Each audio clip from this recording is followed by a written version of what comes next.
நம்முடைய திருச்சபையை சார்ந்த மூத்த உறுப்பினர் அன்பான திரு மைக்கேல் பாஸ்கர் ஐயா அவர்கள் நம்மிடையே வந்திருக்கிறார்கள். அவர்கள் இந்த பாஸ்போர்ட் துறையில் மிக உயரிய ஒரு பதவி வகித்தவர்கள். நம்முடைய இந்திய நாட்டு தூதரகத்தின் வழியாக பல நாடுகளிலே அவர்கள் சிறப்பாக பணியாற்றியவர்கள். ஆக அவர்கள் ஒருவேளை நம்ம கோயிலில் அவர் பார்த்தோம்னா அமைதியாக வந்து அமைதியாக போயிடுவார். யார்கிட்டையும் ஐயா அதிகமாக பேசுறது இல்லை. ஆனால் எல்லா சந்திப்பு நேரத்தில் அவர் இடத்துல பேசி கொண்டிருக்கிற பொழுது அவர் நம்முடைய நாட்டின் சார்பாக பல மேலை நாடுகளிலே பணியாற்றி இருக்கிறார்கள். ஆகவே அவர்களுடைய அந்த பணியை நாம் போற்றும் வண்ணமாக சிறப்பாக இந்த நாளிலும் ஐயா அவர்களும் மிஸ்ஸஸ் வசந்தி பாஸ்கர் அம்மா அவர்களும் நம்முடைய வந்திருக்கிறார்கள். அவர்களை அன்புடன் வரவேற்கின்றோம். நம்முடைய திருச்சபையின் சார்பாக அவர்களை வரவேற்று இந்த நாளிலே சிறப்புரையாற்ற அவர்களை அன்போடு கூட நான் அழைக்கின்றேன்.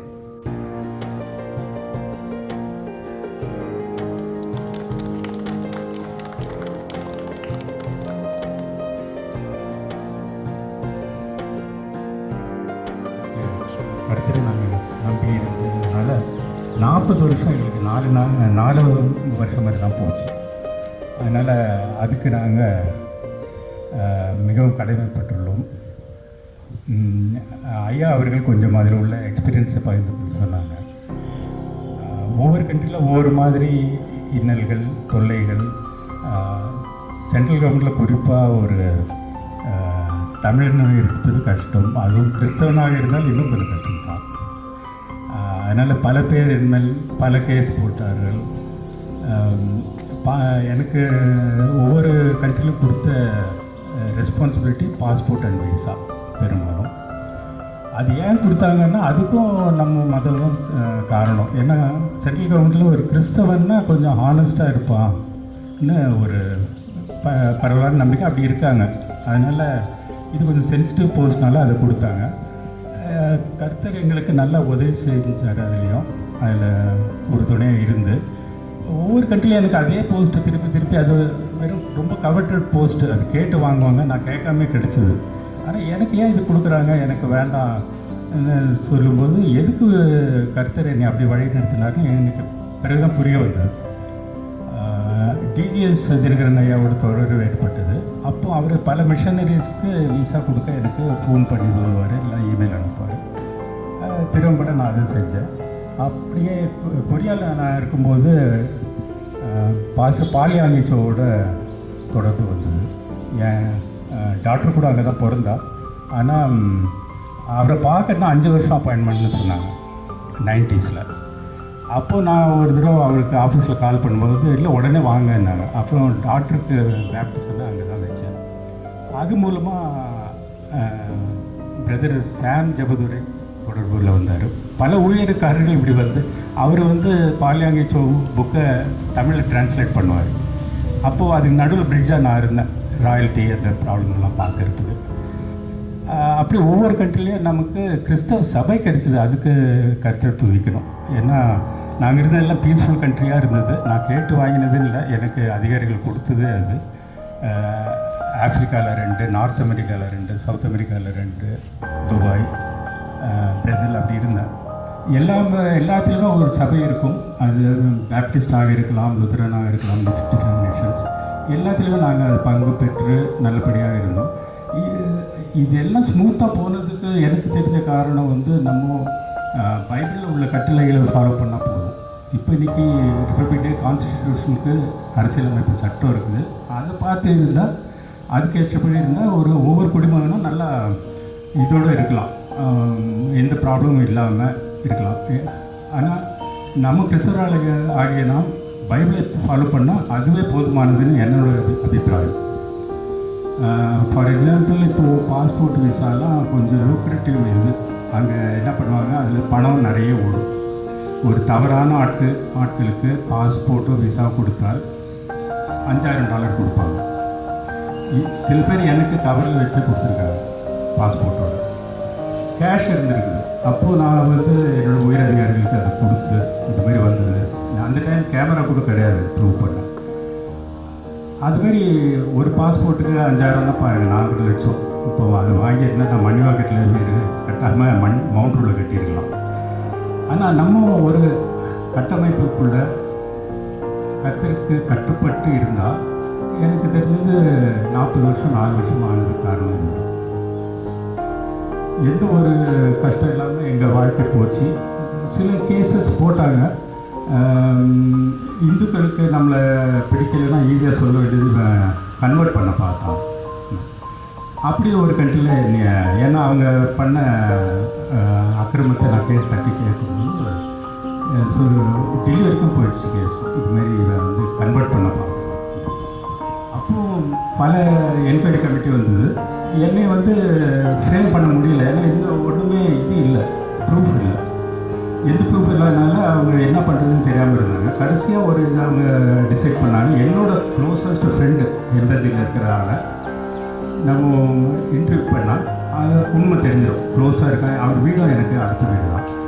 ஒரு வடக்கட்சி மாநிலக்காரர் தான். அவர் கேட்டாங்க, இதுமாரி இவர் உடனே எப்போமாவது கன்வெர்ட் பண்ண பார்த்தாரு, ஏதாவது இயேசு பற்றி சொன்னார். அதுக்கு அவர் உடனே கூறிய இது எனக்கே வியப்பாக இருந்தது. அவர் சொல்லிட்டாரு, எனக்கு பாஸ்கர் வந்து கிறிஸ்டின்னே தெரியாது, ஹிந்து தான் நினச்சேன். அப்படி என்னை அவர் ப்ரொடெக்ட் பண்ணார். ஆயிருக்கிட்ட கூட அது பகிர்ந்துருக்கிறாங்க. அதுமாதிரி ஒவ்வொரு இடத்துலையும் கடவுள் நம்மை காப்பாற்றி வந்து இந்த அளவுக்கு கொண்டு வந்ததுக்கு இந்த ஒவ்வொரு கண்ட்ரிலையும் எங்களை வழி நடத்துகிறத நாங்கள் பார்ப்போம். அந்த சபையை கொடுத்து அதில் எங்கள் பிள்ளைகளையும் வளர வச்சு இன்னுமே எங்கள் பிள்ளைகள் யூஎஸ் கண்டால் இருந்தாலும் அங்கே அதே போல் சர்ச்சில் ஊழியம் செஞ்சுட்டு இருக்காங்க. அந்த அளவுக்கு நாங்கள் இருந்தோம். அதுக்கு எல்லாம் காரணம் இந்த பைபிள் தான். இங்கே இருக்கிற ஒவ்வொரு குடிமகனுக்கும் தேவை வந்து கான்ஸ்டிடியூஷன். அந்த இந்தியன் கான்ஸ்டிடியூஷனை ஒவ்வொருத்தரும் படித்து அதில் ரைட்ஸ் அண்ட் ப்ரிவிலேஜஸ் இருக்குது. அது ஒவ்வொருத்தரும் தெரிஞ்சுக்கணும். ஆனால் கிறிஸ்தவர்களாகிய நமக்கு பைபிள் கைட் பண்ணது. கான்ஸ்டிடியூஷனை பற்றி சொல்லணும்னா 1950 இந்த நாளில் அமல்படுத்தப்பட்டது. ஆனால் 76 வருடங்கள் ஆகிவிட்டன. நல்ல காரியங்கள்லாம் அதில் எழுதியிருக்கிறார்கள். குறிப்பாக நம்ம பாராட்ட வேண்டியது டாக்டர் அம்பேத்கர் அவர்கள். உயர்வு தாழ்வு இல்லாமல் பண்ணார்கள். நல்லா தான் போயிட்டு இருக்குது. ஆனால் அரசியல் காரணமாக பல திருத்தங்கள் ஏற்பட்டு விட்டது. கடந்த 76 நாட்களில் 76 வருடங்களில் 100க்கு மேற்பட்ட அமெண்ட்மெண்ட்ஸ் ஆகிவிட்டது. அப்படின்னா கான்ஸ்டிடியூஷன் செஞ்சு போகுது.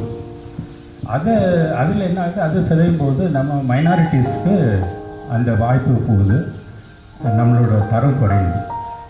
அதனால் நான் இப்போ நினைக்கிறது, நமக்கு ஒரு பெர்மனண்ட் ப்ரேயர் பாயிண்ட்டாக இருக்க வேண்டியது கான்ஸ்டிடியூஷன் சிதையாமல் நமக்கு அரசியல்வாதிகள் கொடுக்க வேண்டும். அது ஒன்று.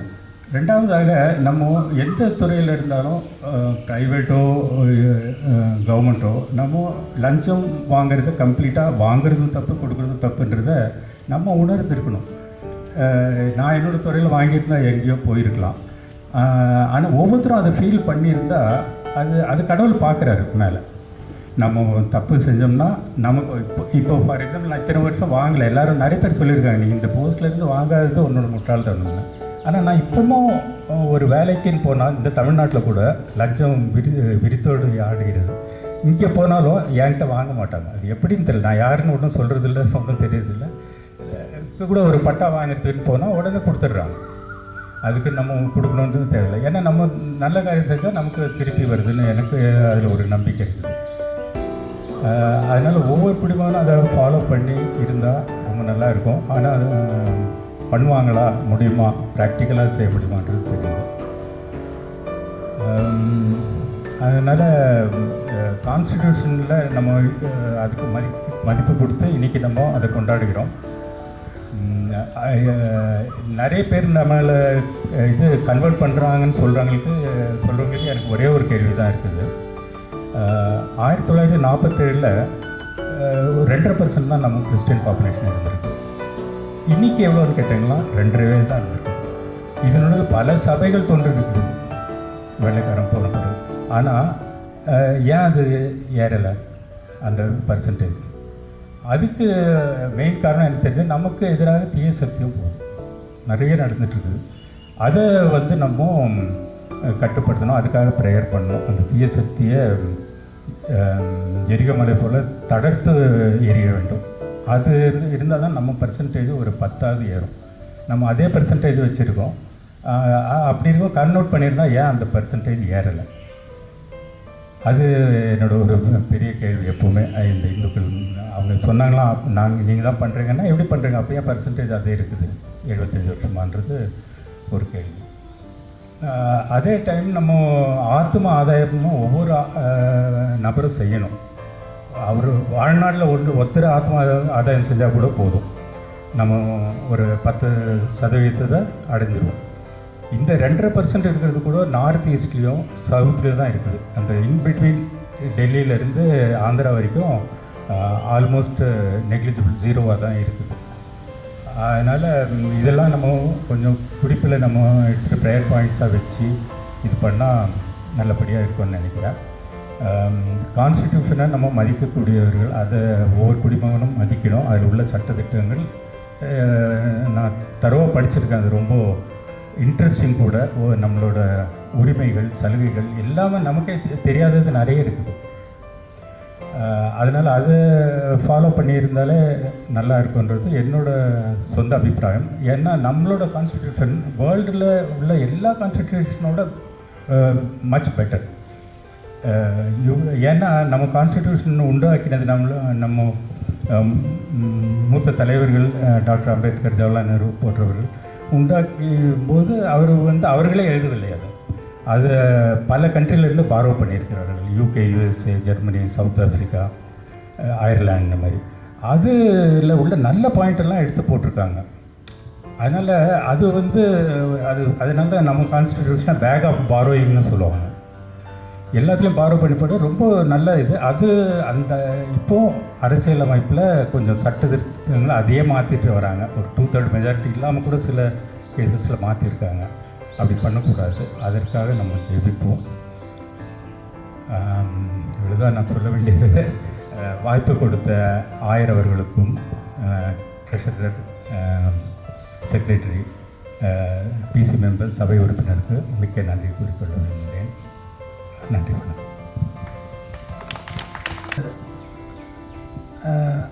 செய்தியை நம்மத்திலே பகிர்ந்து கொண்ட ஐயா அவர்களுக்கு சபையின் சார்பாக நன்றிகளை தெரிவித்துக் கொள்கிறோம். கடவுள் எளியவர்களை பொழுதிலிருந்து உயர்த்தி உயர்ந்த அடக்கலத்தில் வைக்கிறார் என்று திருமறை சொல்லுகிற வண்ணமாக நம்முடைய நாட்டின் சார்பாக மிக உயரிய பதவியில் அவர்கள் பணியாற்றினாலும் கடவுளுக்கு முன்பாகவும் அவர் இந்த சமூகத்துக்கு முன்பாகவும் உண்மையாக தன்னுடைய பணியை சிறப்பாக நிறைவு செய்வதற்கு கடவுள் உடனிருந்து அவரை நடத்தியிருக்கிறார்.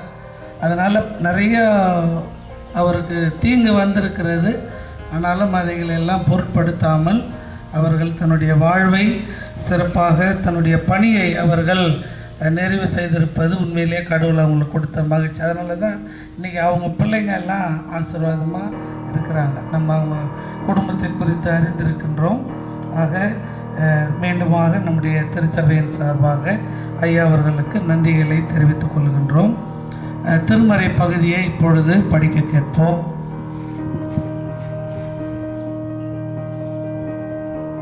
நாட்கள் வருகின்றன, அப்பொழுது நான் இஸ்ரேல் வீட்டாரோடும் யூதாவின் வீட்டாரோடும் புதிய உடன்படிக்கை ஒன்றை செய்து கொள்வேன் என்கிறார் ஆண்டவர். அவருடைய மூதாதையரை எகிப்து நாட்டினின்று விடுவிப்பதற்காக அவர்களை நான் கைப்பிடித்து நடத்தி வந்த பொழுது அவர்களோடு செய்து கொண்ட உடன்படிக்கை போன்று இது இல்லை. நான் அவர்களின் தலைவராய் இருந்தும் என் உடன்படிக்கையை அவர்கள் மீறிவிட்டார்கள் என்கிறார் ஆண்டவர். அந்நாட்களுக்கு பிறகு இஸ்ரேல் வீட்டாரோடும் நான் செய்யவிருக்கும் உடன்படிக்கை இதுவே. என் சட்டத்தை அவர்கள் உள்ளத்தில் பதிப்பேன், அதை அவர்களது இதயத்தில் எழுதி வைப்பேன். நான் அவர்களின் கடவுளாய் இருப்பேன், அவர்கள் என் மக்களாய் இருப்பார்கள் என்கிறார் ஆண்டவர். இனிமேல் எவரும் ஆண்டவரை அறிந்து கொள்ளும் என தமக்கு அடுத்திருப்பவருக்கோ சகோதரருக்கோ கற்றுத்தர மாட்டார். ஏனெனில் அவர்களுள் பெரியோர் முதல் சிறியோர் வரை அனைவரும் என்னை அறிந்து கொள்வர் என்கிறார் ஆண்டவர். அவர்களது தீச்செயலை நான் மன்னித்து விடுவேன், அவர்களுடைய பாவங்களை இனிமேல் நினைவு கூற மாட்டேன் என்பதை காண முடிந்தது. இதை முக்கியமாக அவருக்கு பிரதித்திரமாக நாங்கள் ஆபிரகாமின் சந்ததியாயிருக்கிறோம், நாங்கள் ஒரு காலம் ஒருவனுக்கும் அடிமையாக இருக்கவில்லை. விடுதலையாவீர்கள் என்று நீர் எப்படி சொல்லுகிறீர் என்றார்கள். இயேசு அவர்களுக்கு பிரதித்திரமாக, பாவம் செய்கிறவன் எவனும் பாவத்துக்கு அடிமையாக இருக்கிறான் என்று மெய்யாகவே மெய்யாகவே உங்களுக்கு சொல்கிறேன். அடிமையானவன் என்றைக்கும் வீட்டிலே நிலைக்கிறான், குமாரன் என்றைக்கும் நிலைத்திருக்கிறார். ஆகையால் குமாரன் உங்களை விடுதலையாக்கினால் மெய்யாகவே விடுதலையாவீர்கள் என்பதை பாட முடிந்தது. இந்திய நாட்டின் தலைவர்களுக்காக நம் ஆண்டவருக்கு நன்றி. ஐயா அவங்க இந்த கான்ஸ்டியூஷன் எப்படி உருவாச்சு, அதில் ஒரு சில காரியங்களை ஐயா அவங்க பகிர்ந்து கொண்டாங்க. ஒவ்வொரு ஆண்டும் இந்த ஜனவரி 26ஆம் நாள் நாம் ஏன் இந்த குடியரசு தினத்தை கொண்டாட வேண்டும்? ஒருவேளை கிறிஸ்தவர்களாக நமக்கு இதில் என்ன இருக்கிறது என்று நாம் நினைப்போமானால், நாம் வணங்குகின்ற கடவுள் அடிமைத்தனத்தில் இருந்த மக்களை விடுதலை வாழ்வுக்கு நேராய் வழி நடத்தின கடவுள். அது மட்டுமல்ல, இஸ்ரேல் மக்களுடைய வனாந்தர பயணத்தில் அவர்கள் 40 ஆண்டுகள் அவர்களுக்கு அந்த எப்படி வாழணும் அப்படின்னு சொல்லி அவர்கள் ஒரு வாழ்க்கை நெறி இல்லாத பொழுது மோசேவின் வழியாக கடவுளுக்கு முன்பாகவும் சக மனிதனுக்கு முன்பாகவும் எப்படி வாழ வேண்டும் என்று சொல்லி 10 கற்பனைகளை அவர்களுக்கு சட்ட நூலாக ஆண்டவரே எழுதி மோசேவின் வழியாக கடவுள் கொடுக்கின்றார். ஆக இந்த குடியரசு தினம் என்று நாம் இதை நினைவு கூறுகின்ற பொழுது நம்முடைய இந்திய நாட்டினுடைய முந்தைய நிலைமையை நாம் சற்று பின்னோக்கி பார்க்க அழைக்கப்படுகின்றோம். ஏறக்குறைய 350 ஆண்டுகள் வேறொரு வெள்ளையர்களுடைய ஆதிக்கத்தில் வாழ்ந்து கொண்டிருந்த நாடு இந்தியாவில் சுதந்திர வேட்கை துவங்கி கடவுள் நம்முடைய தேசத்தில் பல தலைவர்களை எழுப்பி அந்த சுதந்திர காற்றை சுவாசிக்க வைத்தார். 1947ஆம் ஆண்டு நாம் சுதந்திரம் பெற்ற பிறகு நம்மையே நாம் ஆளுவதற்கான அரசியலமைப்பு சட்டம் தேவை என்கின்ற உணர்வை தந்து அந்த அரசியலமைப்பு சட்டத்தை வடிவமைப்பதற்காக இந்தியாவிலே குறிப்பாக டாக்டர் அம்பேத்கர் அவர்களையும் அவரோடு கூட வாழ்ந்த பல சட்ட மேதைகளையும் பல அறிவு சார்ந்த வல்லுநர்களையும் ஒரு குழுவாக அமைத்து முதல் குடியரசுத் தலைவர் டாக்டர் ராஜேந்திர பிரசாத் அவர்கள் வழியாக இந்த டிராஃப்டிங் கமிட்டியை உருவாக்கி ஏறக்குறைய 3 ஆண்டுகள் அவர்கள் கடினமாக முயற்சித்து ஐயா சொன்ன மாதிரி பல நாடுகளில் இருக்கின்ற அரசியல் அமைப்பு சட்டங்களை எல்லாம் உள்ளடக்கி நம்முடைய இந்தியாவினுடைய அரசியல் அமைப்பு சட்டம் உருவாக்கப்படுகிறது. ஒருவேளை இதில் நம்ம மிக கவனிக்க வேண்டியது என்னன்னா, பெண்களுக்கான வாக்குரிமை. அது மட்டுமல்ல, இந்தியாவில் வாழ்கின்ற கோடீஸ்வரரும் சரி, குப்பைமேட்டில் வாழ்கின்ற ஒருவரும் சரி, அவருக்கு ஒரே ஒரு வாக்குரிமை. அது அரசியலமைப்பு சட்டத்தினால் நாம் பெற்றுக்கொண்ட ஒன்று. இப்பொழுது ஒருவேளை இந்திய நாட்டினுடைய இறையாண்மைக்கு பல்வேறு விதமான அச்சுறுத்தல்கள் ஏற்பட்டு கொண்டிருக்கிறதை நாம் அறிந்திருக்கிறோம். ஆளும் அரசாகட்டும், ஒருவேளை மதவாத சக்திகளாகட்டும், இன்றைக்கு இந்த செகுலரிசம் மதசார்பின்மை என்கின்ற ஒரு வார்த்தையை கேள்விக்குறியாக்கி கொண்டிருக்கிற ஒரு சூழல். நம்மளை எத்தனை பேருக்கு தெரியும் தெரியல. 1950ஆம் ஆண்டு அரசியலமைப்பு சட்டம் கொண்டு வந்த பொழுது அதில் இந்த மதசார்பின்மை என்கிற வார்த்தை இடம்பெறவில்லை. அதற்கு பிறகு இந்திய பிரதமர் இந்திரா காந்தி அவருடைய ஆட்சி காலத்தில் தான் இந்த செகுலரிசம் என்கின்ற வார்த்தை அரசியலமைப்பு சட்டத்தில் கொண்டு வந்தது. ஏன் இதை சொல்கிறேன்னா, அரசியலமைப்பு சட்டம் திருத்தப்படலாம், ஆனால் அது மக்களுக்கு என்ன பண்ண வேண்டும்? பயன் தர வேண்டும். ஆனால் இன்றைக்கு மதவாத சக்திகளும் ஆளுகின்ற அரசாங்கமும் இன்றைக்கு அதை தவறாக பயன்படுத்த எத்தனிக்கின்ற பொழுது நிச்சயமாக அதற்கு எதிர்ப்பு குரல் கொடுக்க வேண்டிய கடமையும் பொறுப்பும் நம் எல்லோருக்குமே உண்டு.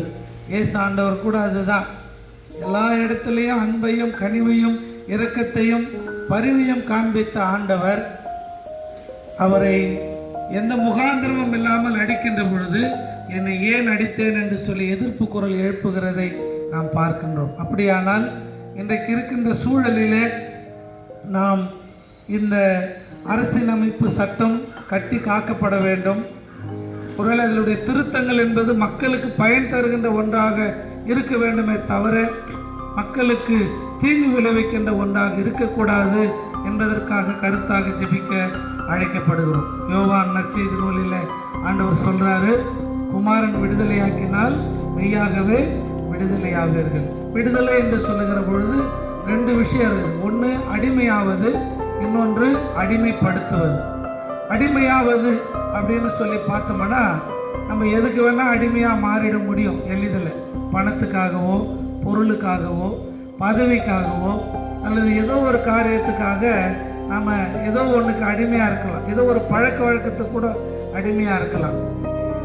ஆனால் அடிமைப்படுத்துவது என்பது அந்த செல்வந்தன் இருந்தான் பாருங்க, எல்லாவற்றையும் அவன் தன்னுடைய களஞ்சியத்தில் சேர்த்து வைத்து இது எல்லாம் உன்னுடையது, இது நீ மகிழ்ச்சியாக இரு அப்படின்னு சொல்லி தனக்குரியதாக சுயத்தை அவன் மேலோங்குகின்ற பொழுது, சுயத்தை நாடுகின்ற பொழுதுதான் அதனால் மற்றவர்கள் அடிமைப்படுத்தப்படுகிறார்.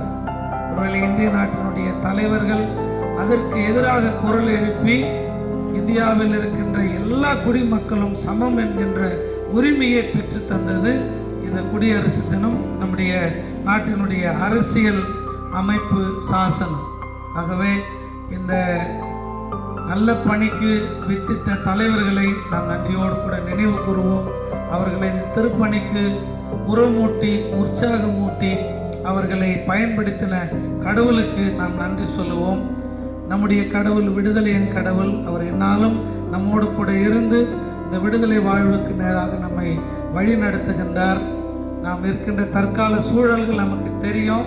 சிறுபான்மை மக்களுக்கு எதிராக அச்சுறுத்தல்கள் எழும்புகின்ற பொழுது நாம் எல்லோரும் ஒன்றிணைந்து அதற்கு எதிராக நம்முடைய கண்டனங்களையும் ஏன் தேவைப்பட்டால் வாக்குகளையும் நாம் செலுத்த வேண்டும் என்பதிலே கவனமாக இருக்க நாம் அழைக்கப்படுகின்றோம். தொடர்ந்து நம்முடைய இந்திய திருநாட்டையும் ஆளுகின்ற தலைவர்களையும் கடவுள் நம்முடைய நீதியின் பாதையிலே வழி நடத்த ஆண்டவரிடத்திலே நாம் வேண்டிக் கொள்வோம். ஜெபம் செய்வோம்.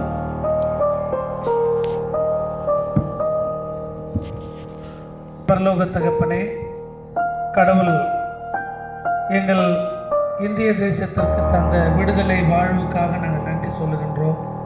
கர்த்தாவை, நாங்கள் பேசவும், நாங்கள் பொது இடங்களிலே கூடவும், எங்களுக்குரிய உரிமைகளை நாங்கள் கேட்டு பெற்றுக்கொள்ளவும் கடவுள் எங்களுடைய இந்திய திருநாட்டின் அரசியலமைப்பு சட்டத்தின் வழியாக தந்திருக்கின்ற அனைத்து உரிமைகளுக்காக நாங்கள் நன்றி சொல்லுகிறோம். குறிப்பாக ஆண்டவரை சிறுபான்மை மக்கள், குறிப்பாக ஆண்டவரை கிறிஸ்தவ சமயத்திலிருந்து உம்மை அறிவிக்கின்ற நற்செய்தியை அறிவிக்கின்ற உரிமையையும் இந்த அரசியல் சாசனம் எங்களுக்கு தந்திருக்கிறது.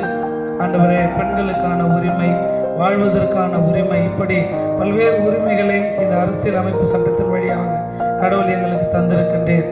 அவனமாக நாங்கள் இன்றைக்கு வாசிக்கின்ற எரேமியா புத்தகத்திலே ஆண்டவரே, கடவுள் அந்த சட்டங்களை என்னுடைய உள்ளத்தில் எழுதுகிறீர் என்று நாங்கள் வாசிக்கிறோம்.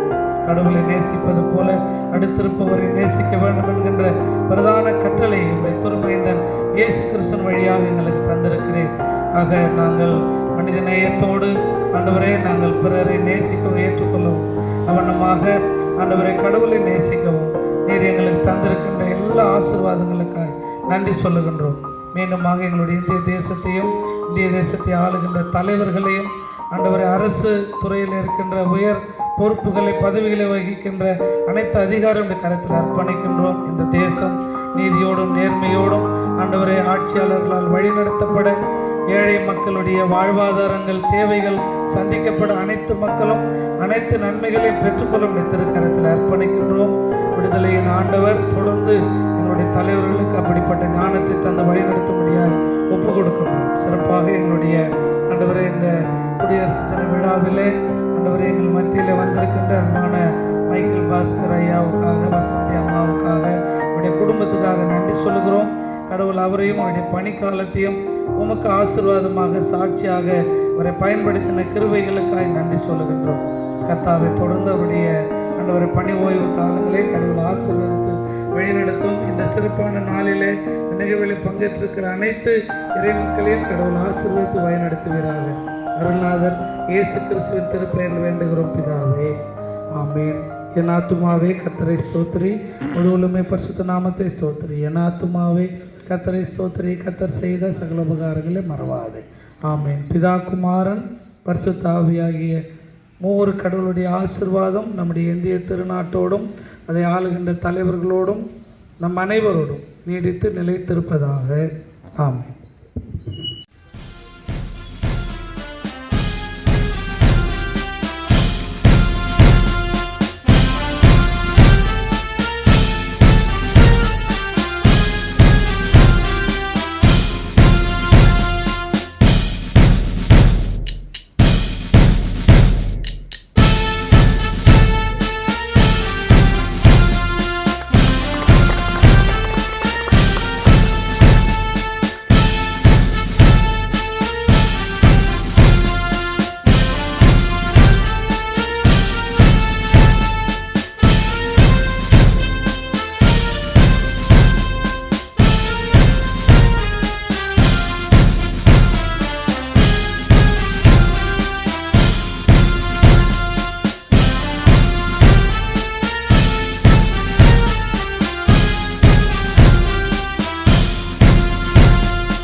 நாம் அனைவரும் நமது தாய் திருநாட்டினுடைய உறுதிமொழியை ஏற்றுக்கொள்வோம். சேர்ந்து சொல்வோம்.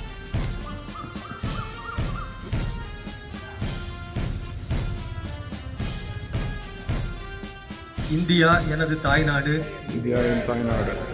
இந்தியர் அனைவரும் எனது உடன் பிறந்தோர். எனது தாய்நாட்டை நான் பெரிதும் நேசிக்கின்றேன். வளமான பெருமை மிகு பன்முக மரபுடைய எனது தாய்நாட்டின் உயர்வுக்காக நான் எப்போதும் உழைத்திடுவேன். எனது பெற்றோர்கள், ஆசிரியர்கள் மற்றும் பெரியோர்களை மதித்து நடப்பேன். அனைவரிடமும் அன்பும் பண்பும் கொண்டு பழகுவேன். எனது நாட்டிற்கும் எனது மக்களுக்கும் சேவையாற்றுவேன் என்று உறுதி கூறுகிறேன்.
அனைவருக்கும் 77வது குடியரசு தின வாழ்த்துக்களை மகிழ்ச்சியோடு தெரிவித்துக் கொள்கிறேன்.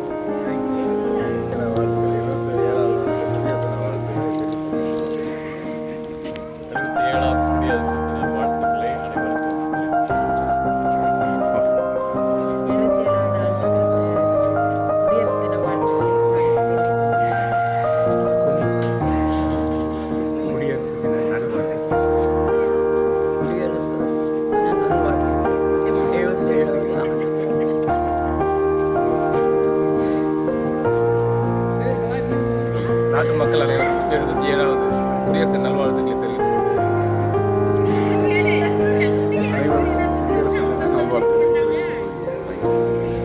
திருச்சபை மக்கள் ஒவ்வொருவருக்கும் 77வது குடியரசு தின நல்வாழ்த்துக்களை தெரிவித்துக் கொள்வதில் மகிழ்ச்சி அடைகிறேன்.